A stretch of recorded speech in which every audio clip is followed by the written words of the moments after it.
Linda Barcz of the Bruce Company is here taking your plant questions at 270-9933. Welcome to you. Staying warm? Of course. Yes. Skiing. I like the snow. Yes. Flowers help brighten up the house this time of year. They do, and I brought on some really pretty combinations. There's some primroses down front, and then next to it, well, this is a little cute little maidenhair fern that is a nice contrast to flowers. And then over here, the taller one, is something called a primulina, or Asian violet, this purple one here. Oh, that's pretty. Way over there. Looks very delicate. It is. And of course, then the pussy willow is always this, it shows spring's coming. That's what you claim. It's a long way off at this point. All right, let's go to the phones. We will start with Dwayne in Dodgeville. Hi, what's your question? Hi, my question is I have raspberry bushes that are 8 years old, and I have plenty of bees. They flower, but they never seem to form a raspberry. Okay, there are some diseases, unfortunately, that hit raspberries, and you have to be very, very conscientious about when you cut them down that you don't leave any of that cane, because that will develop pycnidia, or it's a fungus that then spreads and can inhibit those flowers from developing into a nice fruit. It can also be that they get dry at a critical time.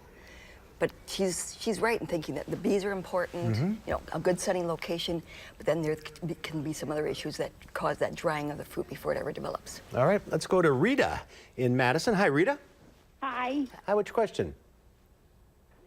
Hi. I'd like to talk to Linda about my Christmas cactus. Okay, what's wrong with it? Well, there's nothing wrong with it. I'd like to know how to get the whole thing to bloom. It only blooms halfway. Okay, well, sometimes with Christmas cactus, what they do is they put several plants in one pot. And I've had people, well, sometimes they're happy about it because a portion of it will flower first and then it will follow up on the other side. But sometimes that can be, and it's not that it's unhealthy, but normally both sections should eventually bloom for her. Maybe it'll catch up. Yes. We have another Rita, this one in Cassville. Hi, Rita. Hi. Hi. I have a Hoya plant. It's nice and green, and it climbed up my blind cord. I want to know how I get it to bloom. Okay, Hoyas are interesting plants because they're vines, and before they will flower, they send out this very unattractive, just long shoot that doesn't have any leaves on it. A lot of times people cut that off because they don't think it looks nice.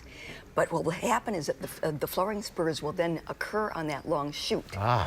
So don't cut those off. Good, that's the flowers. Yes, those will be the flowers. Never heard of a Hoya plant. Oh, it's a succulent. I'll bring it in a couple weeks from now. Okay, sounds good. We are out of time. If you're on the line, stay there. Linda will talk to you off the air. Good to see you again. Good to see you. See you next week.